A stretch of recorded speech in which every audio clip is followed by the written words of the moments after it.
Hello student, class 7th का maths का question paper है, टर्म 1 मिड टर्म 25-26 सेशन का।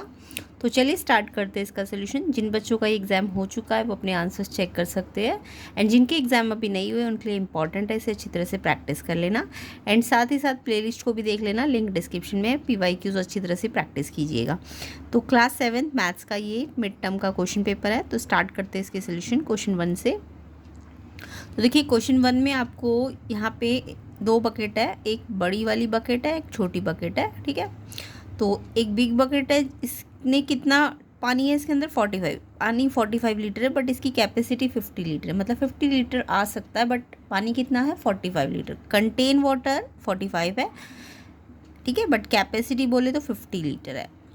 नेक्स्ट जो स्मॉल बकेट है, इसका जो कैपेसिटी 20 लीटर है, बट कंटेन वाटर कितना है, पानी है कितना अभी फ़िलहाल इसमें 15 लीटर, ठीक है। तो कंटेन वाटर अलग है, कैपेसिटी अलग है, ठीक है। तो कैपेसिटी बड़ी की 50 है, छोटी की 20 है।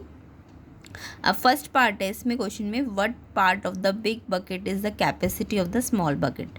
मतलब बिग बकेट जो है कितना पार्ट है स्मॉल बकेट का, कैपेसिटी का पूछा है आपको, ठीक है। तो कैपेसिटी बिग बकेट की कितनी है 50 लीटर, एंड स्मॉल बकेट की कैपेसिटी है 20 लीटर। तो कितना पार्ट है बिग बकेट स्मॉल बकेट का।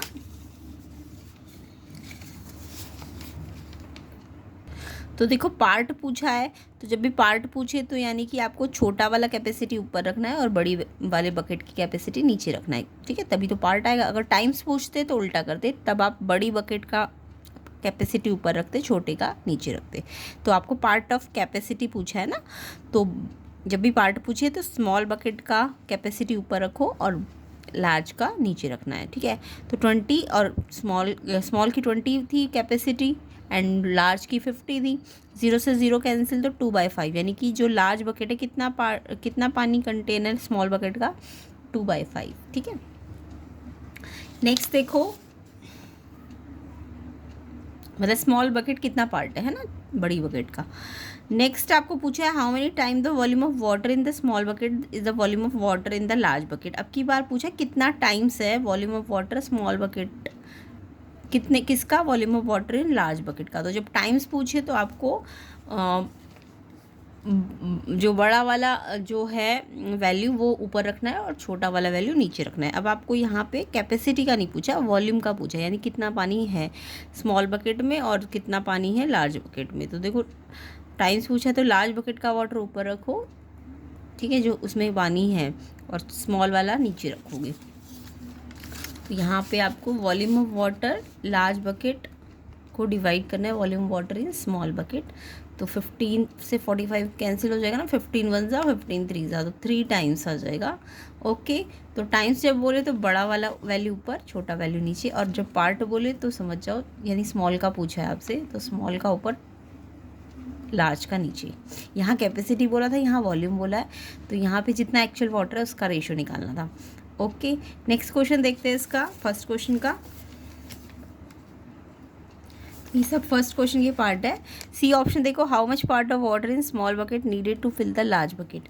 मतलब कितना पार्ट पानी का और चाहिए स्मॉल बकेट में कि वो लार्ज बकेट को फिल कर दे। यानी स्मॉल बकेट से अगर मैं लार्ज बकेट को फिल करूँ तो कितना पानी चाहिए। तो 15 लीटर इसका पानी है, और इसको कितना है, इसके अंदर 45 लीटर है ना।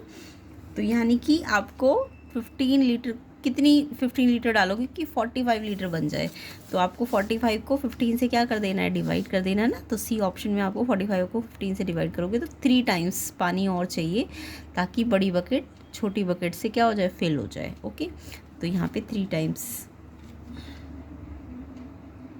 अच्छा, तो यहाँ भी पार्ट ही बोला है ना, तो पार्ट में छोटा वाला वैल्यू ऊपर और बड़ा वैल्यू नीचे आ जाएगा। तो 15 छोटा बकेट का पानी है और 45 बड़ा बकेट में है, तो कितना पार्ट होगा, तो 15 1 जा 15 3 जा, तो यानी इसका आंसर 1/3 आएगा, ओके। तो जब टाइम्स बोले तो आप उल्टा करना, और जब पार्ट बोले तो ऊपर छोटा नीचे बड़ा वैल्यू रखोगे, तो 1/3 पार्ट आ जाएगा। नेक्स्ट देखो सी पार्ट हो गया। डी देखो, which of the following is equal to 3 times 1/3। 3 times करना है 1/3 का, तो टाइम्स का मतलब मल्टीप्लाई होता है, तो 3 को मल्टीप्लाई करना है 1/3 से, अब आपको मल्टीप्लाई में वैसे तो ऊपर नीचे कैंसिल कर सकते हो, बट आपके ऑप्शन में 1 नहीं है, वैसे इसका आंसर 1 आएगा। 3 × 1/3 करूँगी तो 3 से 3 कैंसिल करके 1 आएगा, बट क्योंकि 1 आपका ऑप्शन में है ही नहीं कहीं भी, तो आपको क्या करना है, इसे कैंसिल नहीं करना, डायरेक्ट मल्टीप्लाई कर दो। 3 × 1 = 3 एंड नीचे भी यहाँ 1 है ना, तो 1 × 3 = 3, तो 3/3 ऑप्शन सी में आ रहा है। ओके, तो या तो 1 होना चाहिए था, या फिर आपको 1 नहीं दिया तो आप सामने सामने मल्टीप्लाई कर दो, तो 3/3 सी ऑप्शन इसका करेक्ट है। नेक्स्ट क्वेश्चन पे आते हैं। तो आई होप सबको ये वाले क्वेश्चन समझ आ रहे होंगे। वीडियो को ज़्यादा से ज़्यादा शेयर कर देना एंड लाइक कर देना, एंड जिनके एग्जाम नहीं हुए प्लेलिस्ट को ज़रूर चेक कर लेना, लिंक डिस्क्रिप्शन में है। नेक्स्ट क्वेश्चन 2 देखिए, एक ट्रायंगल ड्रॉ करना है जिसमें 2 साइड की लेंथ दी है, एक की 4 सेंटीमीटर है और दूसरे की 3 सेंटीमीटर है। आपको बोला कि उनके बीच का जो एंगल है वो राइट एंगल है। तो यानी कि इसमें आपको पहले BC ड्रॉ करनी है 4, पहले आप BC ड्रॉ कर लेना 4, फिर एंगल बना लेना 90 का, और फिर ये AB को कितना कट करना 3, ठीक है। यानी आपको पहले जब कंस्ट्रक्शन करनी है तो आपको पहले पेंसिल से BC कितनी ड्रॉ करनी है, मान लो BC ड्रॉ कर दी मैंने 4, और फिर 90 का एंगल बनाओ, इस पे बना लो। तो 90 का एंगल तो D से या कंपास से आपको आता ही होगा बनाना। ये 90 का एंगल बनाया, अब इस B पॉइंट पे अपना कंपास और पेंसिल लगा के कितना कट करना 3, तो ये 3 का मतलब ये A पॉइंट आ जाएगा ना, ये 3 है। और ये जो है AC आपका, पहले BC ड्रॉ करना, फिर एंगल बनाना 90 का, और ये जो लाइन आएगी एंगल की उसको 3 सेंटीमीटर कट करना, ठीक है। अब आपको वही इसमें बोला AC फाइंड करो थर्ड साइड, 2 साइड तो आपको गिवन है, तीसरी निकालनी। तो आपको दिख रहा है ना एक राइट एंगल ट्राइंगल है, राइट एंगल ट्राइंगल में पाइथागोरस लगा सकते हो थर्ड साइड के लिए। तो पाइथागोरस तो सबको पता होगी क्या होती है, पाइथागोरस थ्योरम। तो पाइथागोरस थ्योरम कहते हैं जो थर्ड साइड होती है हाइपोटेन्यूज, इसको हाइपोटेन्यूज कहते हैं। जो 90 के अपोजिट वाली साइड है ना उसको हाइपोटेन्यूज कहते हैं।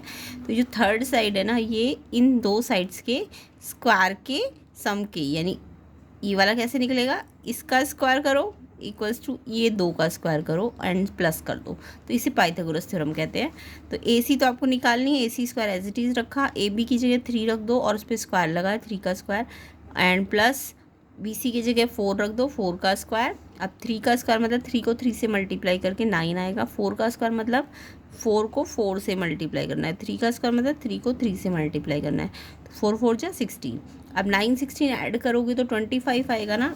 AC स्क्वायर 25 है, आपको तो AC फाइंड करना है। तो अगर AC स्क्वायर आपका कितना है, 16 और 9 25 है AC का स्क्वायर। तो 25 का स्क्वायर अगर है तो आप AC देखो, आप ऐसे कर लो, आपको अभी स्क्वायर रूट नहीं आते होंगे। तो AC स्क्वायर मेरा 25 आया ना, तो AC इस पे स्क्वायर है तो 25 किसका स्क्वायर होता है, 5 का, है ना। तो स्क्वायर से स्क्वायर हट गया तो AC की वैल्यू 5 आ जाएगी। ओके, तो इस तरीके से आप इसकी थर्ड साइड निकाल सकते हो पाइथागोरस लगा के। ध्यान रखना यहाँ पे स्क्वायर निकला है तो इसको अभी स्क्वायर बदल देना। ओके, तो AC आपका 5 आ जाएगा। नेक्स्ट इसमें पूछा है B पार्ट में, measure and write the length of the third side. तो थर्ड साइड तो हमने निकाल ली, पहले ड्रॉ करना था वो हमने ड्रॉ कर लिया। B में हमें थर्ड साइड जो थी उसको निकालना था, तो हमारा कितना आ गया, 5 आ गया। ओके, ये B पार्ट है। नेक्स्ट देखो क्वेश्चन में, C क्वेश्चन जो है इसका, विच of the following statement is not correct. इनमें से 4 स्टेटमेंट है और इसमें से पूछा कौन सी करेक्ट नहीं है। इन्होंने बोला कौन सी करेक्ट नहीं है, नॉट करेक्ट वाली ढूंढनी है। तो सबसे पहले जो है आपको जो C वाला क्वेश्चन में 4 स्टेटमेंट्स है, उसमें से A वाली कौन सी है, in any triangle the angle and their opposite side have sizes in the same order. कोई भी ट्राइंगल में जो एंगल और उनके अपोजिट साइड है उनका सेम ऑर्डर होता है।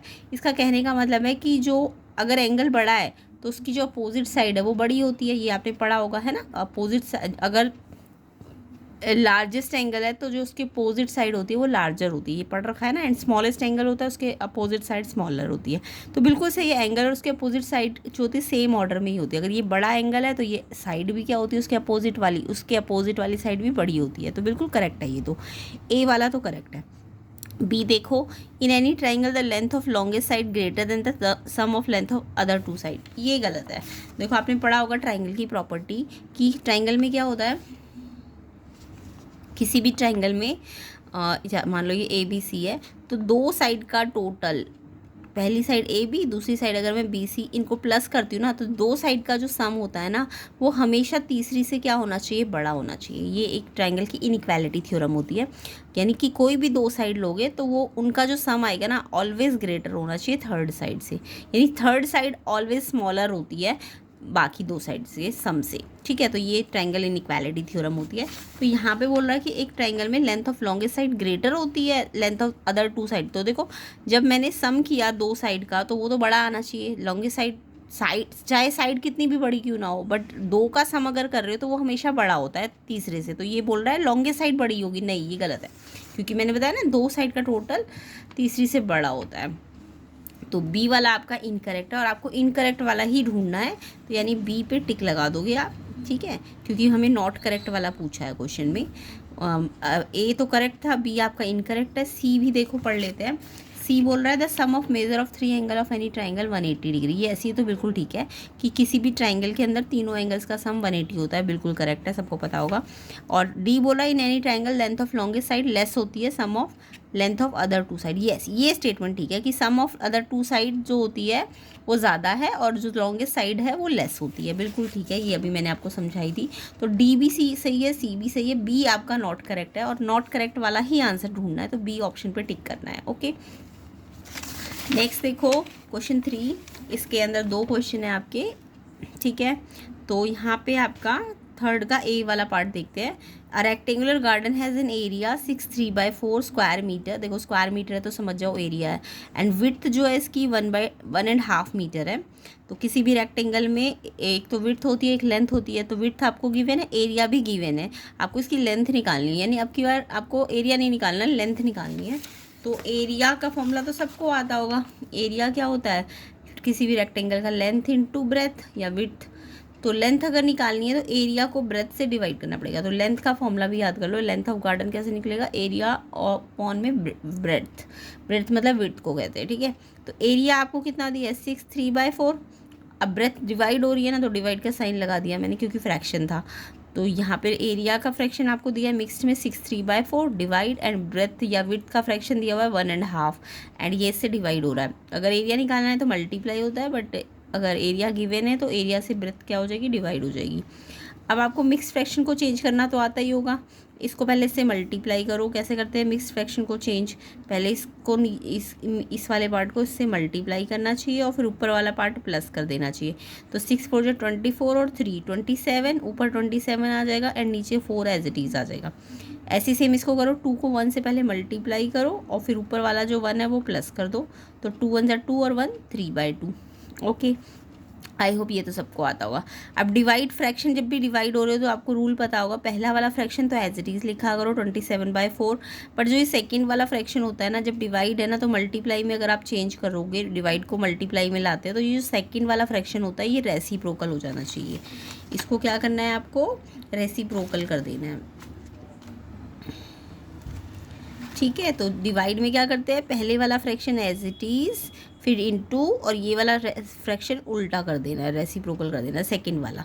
अब आपको मल्टीप्लाई का रूल पता है कि ऊपर नीचे कैंसिल करना चाहिए, जैसे 27 और 4 तो कैंसिल नहीं हो रहे, बट 27 और 3 तो कैंसिल हो सकते हैं ना, 3 से कैंसिल हो जाएंगे, 3 1 जा और 3 9 जा।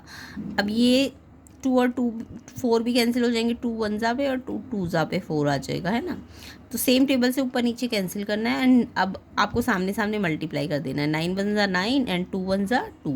तो 9/2 को मिक्स फ्रैक्शन में बदल दो, 4.5 आ जाएगा। ये मिक्स फ्रैक्शन भी आपको आता ही होगा, 9 को 2 से पहले डिवाइड करो, 2 4 जा 8 और फिर 4 को बीच में लिखना है, 1 जो रिमाइंडर है उसे ऊपर लिखना है, 2 को नीचे लिखना है। तो इस तरीके से ये मिक्स फ्रैक्शन में आ गया।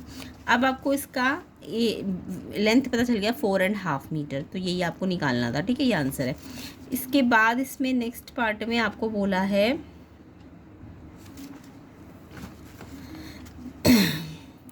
नेक्स्ट में आपको पूछा है लेंथ और विड्थ ऑफ गार्डन का टाइम्स कितना है और पार्ट्स कितना है, यानी कि लेंथ और विड्थ जो है कितना टाइम्स है और कितने पार्ट्स है। यानी कि आपको दिख रहा होगा कि जो विड्थ है वो भी मिक्स फ्रैक्शन में दी हुई थी और लेंथ भी मेरी मिक्स फ्रैक्शन में आई है। तो यहाँ पे पार्ट्स का मतलब और टाइम्स का मतलब है, अगर ये 4.5 है तो ये लेंथ जो है 4 टाइम्स है और हाफ पार्ट है, और विड्थ आपका 1.5 था ना, तो इसका मतलब ये 1 टाइम्स है और हाफ पार्ट है। तो आपको टाइम्स अलग करने हैं, पार्ट अलग करने हैं। तो मिक्स फ्रैक्शन को बस आगे जो बीच में है वो टाइम्स में लिख दो और जो बचा हुआ है वो पार्ट में लिख दो। क्लियर। नेक्स्ट क्वेश्चन देखो क्या है, विच of the following is the reciprocal of 1/2/3। 1/2/3 का रेसिप्रोकल बोला। पहले 1/2/3 को आप इम्प्रॉपर में चेंज करो, फिर रेसिप्रोकल निकालना। तो 1/2/3 को अभी मैंने चेंज करना सिखाया। 3 को पहले 1 से मल्टीप्लाई करो और फिर ये जो 2 है ऊपर वाला ये प्लस कर देते हैं। 3 1 3 और 2 5 और ऊपर नीचे कितना आ जाएगा 3। तो 5/3 नहीं, आपको इसका रेसिप्रोकल बोला है, रेसिप्रोकल ऑफ 5/3। तो इसका उल्टा करके कितना आ जाएगा 3/5। तो सी ऑप्शन इसका आंसर है। सी ऑप्शन 3/5 करेक्ट आंसर है। तो इस तरीके से आपको ये सारे क्वेश्चंस करने हैं। आई होप सबको समझ भी आ रहे होंगे। वीडियो को ज़्यादा से ज़्यादा शेयर ज़रूर कर देना। प्लेलिस्ट को चेक कर लेना, जिनके एग्ज़ाम नहीं हुए इंपॉर्टेंट क्वेश्चन पेपर्स है। एंड ये वाला क्वेश्चन जिनके भी एग्जाम हो चुके हैं वो अपने आंसर भी चेक कर लीजिए। जिनके नहीं हुए उनको अच्छी तरह से प्रैक्टिस भी करना है। इसका सेकंड पार्ट देखते हैं, थर्ड का बी पार्ट। 12 रॉड से कितने लॉन्ग है, 1.5 मीटर लॉन्ग है। जैसे आपके घर में जो विंडो होती है अलग अलग साइज़ की होती है, तो उनमें अलग अलग टाइप की रॉड, अलग अलग मीटर वाली रॉड लगती है, सबको पता होगा। तो 12 रॉड तो 1.5 मीटर लॉन्ग वाली लगाई गई है। एंड 18 रॉड्स जो है 1/3 मीटर लॉन्ग वाली लगाई गई है, तो एक विंडो बनाने के लिए। ठीक है। तो इन्होंने बोला how many 1/3 metre long rod can be cut from 1 metre rod. तो अगर 1 मीटर रॉड से मुझे 1/3 मीटर लॉन्ग रॉड काटनी है तो 1 मीटर से कितनी रॉड कट सकती है। तो जब भी नंबर निकालना हो 1 मीटर से 1/3 मीटर कितना बनेगा, तो आपको क्या करना है, आपको सिंपली कुछ नहीं करना। आपको 1 मीटर रॉड है ना टोटल आपके पास, तो टोटल अगर 1 मीटर रॉड है तो उसको जितना पार्ट आपको काटना है 1/3 उससे डिवाइड कर दो, तो नंबर ऑफ रॉड्स आ जाएगी। 1 मीटर में कितनी हम रॉड्स निकाल सकते हैं जिनकी लेंथ कितनी है 1/3 मीटर है। तो 1 से डिवाइड कर दो 1/3 को। अब डिवाइड में मैंने आपको बोला ये 1 तो एज इट इज़ लिखो, 1/3 को रेसिप्रोकल करो तो ये 3/1 हो जाएगा। और फिर 3 1 3, यानी कितनी रॉड बनेगी 1 मीटर रॉड से, 1 मीटर रॉड से कितनी रॉड्स बनेगी, 3 रॉड्स बन जाएगी। तो इसका ए का आंसर तो 3 रॉड्स आ जाएगा। ठीक है। नेक्स्ट इसमें जो सेकंड है बी पार्ट, थर्ड क्वेश्चन का जो बी पार्ट है, इसमें पूछा है how many rod of 6 metre long are needed to make the window. अगर 6 मीटर लॉन्ग मेरे को रॉड चाहिए होती तो कितनी रॉड्स लगती इस विंडो को बनाने में, इस विंडो को बनाने में। तो ये विंडो का मेज़रमेंट हम इसके हिसाब से लगा सकते हैं कि ये पूरी विंडो में 12 रॉड 1.5 मीटर की लगी है एंड 18 रॉड 1/3 की। तो पहले मैं टोटल विंडो में कितनी रॉड चाहिए वो निकाल लूँगी। तो देखो 12 रॉड्स तो आपकी 1.5 मीटर की है, तो 12 को 1.5 से मल्टीप्लाई कर दो, क्योंकि एक रॉड 1.5 की और 12 निकालनी है तो इससे इसको मल्टीप्लाई करो।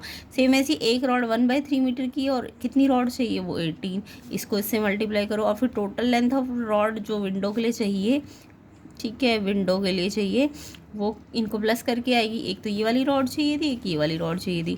अब इसको सॉल्व करो, पहले मिक्स फ्रैक्शन को बदल दो, 1 2 2 एंड 1 3/2 सबको आ गया होगा मिक्स फ्रैक्शन बदलना। एंड ये 12 से मल्टीप्लाई करने का मतलब ये मल्टीप्लाई हो रहा है ना, पहले प्लस नहीं करते पहले मल्टीप्लाई करते हैं। मल्टीप्लाई में ऊपर नीचे कैंसिल कर दो, 2 से ये कट जाएगा, 2 1 2 6 तो ये 6 3 18, यानी ये वाले टाइप की रॉड तो कितना मीटर चाहिए 18 मीटर। और ये वाले टाइप की रॉड देखो 3 से 18 कट गया ना, 3 6 तो 6 आ जाएगा, यानी ये वाली टाइप की रॉड 6 मीटर चाहिए। तो यानी टोटल रॉड आपको 18 + 6 24 मीटर चाहिए। ठीक है। अब ये 24 मीटर तो आपको इस विंडो को बनाने के लिए चाहिए। तो अगर इन्होंने बोला 6 मीटर लॉन्ग रॉड है तो कितनी रॉड चाहिए होगी, तो विंडो को बनाने में आपको 24 मीटर चाहिए। और एक रॉड कितने मीटर की है, 6 मीटर की है, तो इसको इससे डिवाइड करोगे तो टोटल रॉड पता चल जाएगी कितनी निकलेगी, 4 रॉड चाहिए होगी आपको। ठीक है, क्योंकि टोटल रॉड कितनी चाहिए थी विंडो के लिए 24, और एक रॉड कितने की है 6 मीटर की, तो कितनी रॉड चाहिए, तो नंबर ऑफ रॉड निकालना है। तो 24 जो टोटल चाहिए उसमें से जितनी एक रॉड की लेंथ है उसको डिवाइड करोगे तो नंबर ऑफ रॉड कितनी आ जाएगी 4। ओके, तो ये यूनिटरी मेथड आई होप सबको आता होगा। सी पार्ट देखो, which of the following is equal to 3/4 divide 1/2। अभी मैंने फ्रैक्शंस को डिवाइड करना बताया आपको। 3/4 को डिवाइड करना है 1.5 मतलब 1/2 मतलब हाफ से। तो डिवाइड का रूल है कि ये वाला फ्रैक्शन तो एज इट इज़ लिखो, डिवाइड जब करोगे डिवाइड को मल्टीप्लाई में लाओ तो ये वाला फ्रैक्शन जो होता है बाद वाला उसको रेसिप्रोकल करते हैं। तो 1/2 का रेसिप्रोकल 2/1, 1 नीचे लिखो या मत लिखो। अब आपके ऑप्शन में ये पूरा सॉल्व नहीं हो रखा, जस्ट ये वाला ऑप्शन है 3/4 डिवाइड बाई 2, तो यानी बी 3/4 मल्टीप्लाई बाई 2 होना चाहिए ना, ये वाला डी ऑप्शन इसका आंसर है डी। अगर ये वाला ऑप्शन नहीं होता तो आप इसे सॉल्व करके दिखा देते 3 2 जा 6/4 एंड कैंसिल करते तो 2 3 जा 2 2 जा, तो ये भी आंसर आ सकता था, बट ऑप्शन में ये वाला आंसर दिया हुआ है। ओके, नेक्स्ट क्वेश्चन देखिए, नेक्स्ट क्वेश्चन 4 है, इसमें भी 2 पार्ट है। तो पहले ये आपका ज्योमेट्री से है, पैरेलल लाइन में से। तो आपको बोला ए बी और सी डी पैरेलल लाइन्स है। ओके, तो जब भी पैरेलल लाइन हो तो पैरेलल लाइन की कुछ प्रॉपर्टीज़ होती है, तो ये सबको आती होगी पैरेलल लाइन की प्रॉपर्टीज़। अगर 2 पैरेलल लाइन है तो उसमें ये ट्रांसवर्सल लाइन है ना, एल एम के पैरेलल है मान लो, और एन जो है ये वाली ट्रांसवर्सल लाइन है।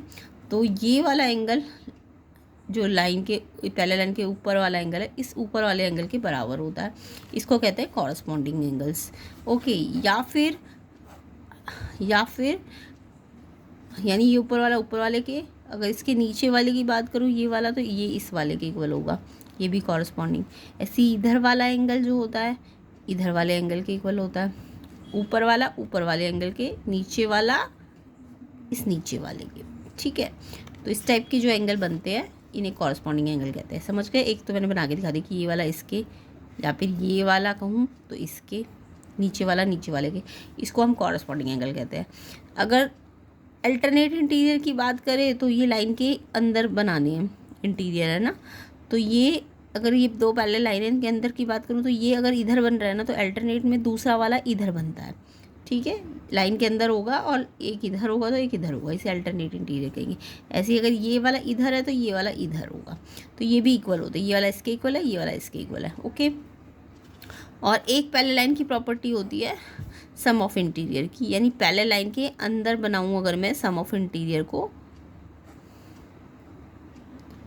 ये समझ आ गया ना, ये 1 है, अगर ये 5 है तो 1 5 के क्या होगा इक्वल। ऐसे ये 2 है मान लो और ये 6 है मान लो, तो एंगल 2 6 क्या बना रहे हैं, अल्टरनेट टाइप, जो इधर होगा तो ये इधर होगा।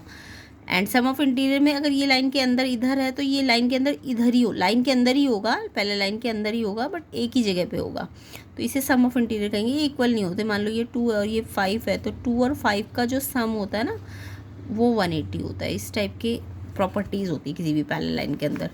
तो अब ये प्रॉपर्टी हमें यहाँ पे लगानी है। तो ये 2 पैरेलल लाइन है। ओके, अब इसमें आपको बोला ए बी और सी डी पैरेलल लाइन है। अब देखो पैरेलल लाइन को ये वाली लाइन काट रही है ना, इंटरसेक्ट करके जा रही है, तो ये ट्रांसवर्सल है ये वाली बी ई। अब आपको मैंने थोड़ी देर पहले बताया कि अगर ये वाला एंगल मुझे दिया है 60, तो मेरा ये एंगल भी निकल सकता है, क्योंकि ये दोनों पैरेलल लाइन है, ये दोनों पैरेलल लाइन है, और ये वाला सम ऑफ इंटीरियर बना रहा है ना। तो आप चाहो तो इसको पहले सम ऑफ इंटीरियर से निकाल लो। बाकी इसमें ये वाला एंगल 90 दिया है, ये एक ट्राइंगल सा बन रहा है, तो इसमें बोला ट्राइंगल के बचे हुए 2 एंगल निकालो, ये वाला और ये वाला।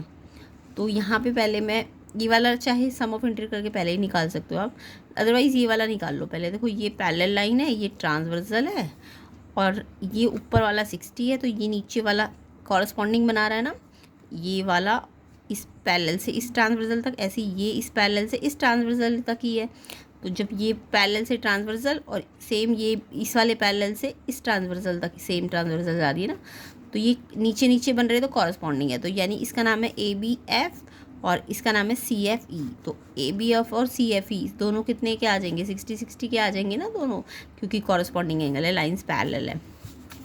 नेक्स्ट इसमें फिर ये वाला निकल गया। अब ये वाला आप निकाल सकते हो, क्योंकि एंगल सम प्रॉपर्टी लगा दो, ये पता है ये 90 है और ये निकल जाएगा।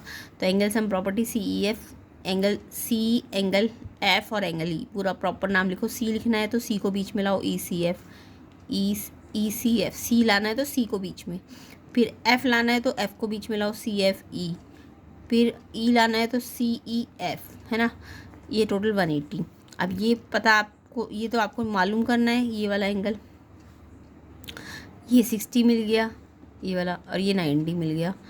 तो 60 और 90 150, वहाँ जाके माइनस कर दो, तो ये आ जाएगा 180 माइनस 150 30 डिग्री का। यानी ये वाला जो एंगल है ये वाला मैं निकाल चुकी हूँ, ये वाला जो है ये 30 डिग्री का आ गया। तो ये दोनों एंगल निकल गए इस ट्राइंगल के। एक और बोला ये वाला निकालो, तो ये वाला कैसे निकलेगा, अभी मैंने बताया था सम ऑफ इंटीरियर से निकल जाएगा। तो ए बी सी डी के पैरेलल है तो ये दोनों सम ऑफ इंटीरियर 180 बनाएंगे। तो ये आपको पता है 60, तो ये बी एफ सी आपका 180 में से 60 को माइनस करके निकल जाता है, तो ये आ गया 120। ओके, फिर इसके बाद एक और एंगल निकालना है इसमें। बी एफ सी भी निकल गया, दो एंगल ट्रायंगल के भी निकल गए। अब बोला है इन्होंने प्रूफ करो कि जो ए बी और सी ई है, ए बी और ये जो सी ई है ये पैरेलल नहीं है, ये दोनों पैरेलल नहीं है। तो अगर ए बी और सी ई पैरेलल है, मान लो ए बी और ये सी ई ये ट्रांसवर्सल है, तो अगर ये पैरेलल होते तो ये सम ऑफ इंटीरियर बनाना चाहिए था। तो मैंने इन दोनों का सम ऑफ इंटीरियर निकाल के देखा, ये आपका 60 गिवन है क्वेश्चन में और ये हमें 90 दिया हुआ है ना, ये वाला 90 दिया है। तो मैंने इनको ऐड करके देखा 60 और 90 को, तो 150 आया, जबकि ये कितना आना चाहिए था 180। तो हम बोलेंगे कि सम ऑफ इंटीरियर इनका 180 नहीं आ रहा है, इसलिए ए बी और सी ई पैरेलल नहीं है। ओके, तो डी पार्ट में देखो इसमें क्या है, विच of the following statement is not correct regarding parallel line. Parallel line से रिगार्डिंग कौन सी स्टेटमेंट करेक्ट नहीं है, नॉट करेक्ट वाली ढूंढनी है। तो जितने भी पैरेलल लाइन है डेफिनेशन सबको आती होगी, जो डिस्टेंस होता है ना दो पैरेलल लाइन का वो हमेशा सेम रहता है, बिल्कुल ठीक है ये वाली स्टेटमेंट। यानी दो पैरेलल लाइन के बीच का ये जो डिस्टेंस, परपेंडिकुलर डिस्टेंस आप निकालोगे, कहीं से भी निकालो आप, ये डिस्टेंस हमेशा क्या आएगा, इक्वल आएगा, है ना। तो परपेंडिकुलर डिस्टेंस जो होता है वो हमेशा इक्वल होता है, ए पार्ट तो बिल्कुल करेक्ट है। Parallel line will be on the same tilt with another line. Parallel line जो होती है ये अगर मैं इस लाइन से करूँ तो ये जितना यहाँ से टिल्टेड है उतना ही यहाँ से भी टिल्टेड है। कॉरस्पॉन्डिंग एंगल इक्वल बोले थे ना मैंने अभी, टिल्टेड जो है इनका सेम है इसलिए कॉरस्पॉन्डिंग एंगल सेम है इनके। तो यस, ये भी बिल्कुल ठीक है, बी पार्ट भी ठीक है। When a parallel line intersect another line the angle form will always भी इक्वल। जब एक पैरेलल लाइन इंटरसेक्ट करेगी दूसरी पैरेलल लाइन को, जो एंगल बनेंगे वो ऑलवेज इक्वल होंगे। देखो ये पैरेलल लाइन है, अगर ये एंगल ये इंटरसेक्ट करके एक एंगल यहाँ पे बना रही है और एक यहाँ पे बना रही है, तो क्या ये हमेशा इक्वल होंगे? नो, हमेशा थोड़ी ना इक्वल होंगे ये दोनों। ये जितना भी होगा ये लीनियर पेयर से कुछ और निकल के आएगा ना। हाँ सेम भी आ सकता है but always not equal, linear pair में ऑलवेज नॉट इक्वल होता है ना। तो यानी कि ये वाला इनकरेक्ट है आपका। बाकी पैरेलल लाइन नेवर इंटरसेक्ट, ये बिल्कुल करेक्ट है। पैरेलल लाइन कभी इंटरसेक्ट नहीं करती क्योंकि उनका परपेंडिकुलर डिस्टेंस हर जगह सेम है, तो वो इंटरसेक्ट करेगी नहीं, तो ये भी करेक्ट है। बट सी वाला इनकरेक्ट है, तो आपका सी वाला इनकरेक्ट है क्योंकि, तो आपका इनकरेक्ट ही तो ढूंढना था, नॉट करेक्ट वाला। तो यानी आपका सी वाला जो है ऑप्शन डी, जो फोर्थ का डी पार्ट था उसका सी ऑप्शन इनकरेक्ट है, तो सी पे आपको टिक लगाना है। ठीक है, नेक्स्ट देखो, नेक्स्ट भी चॉइस वाला क्वेश्चन है बट ये भी पैरेलल लाइन में से ही है। तो आपको बोला है ए बी सी डी के पैरेलल है, ए बी और सी डी पैरेलल है, और आपको बोला है कि सी पी बी का एंगल 130 है, ये वाला एंगल 50 है, और आपको बी पी डी निकालना है, बी पी डी ये वाला। देखो ये वाला तो सिंपली लीनियर पेयर से ही निकल जाएगा।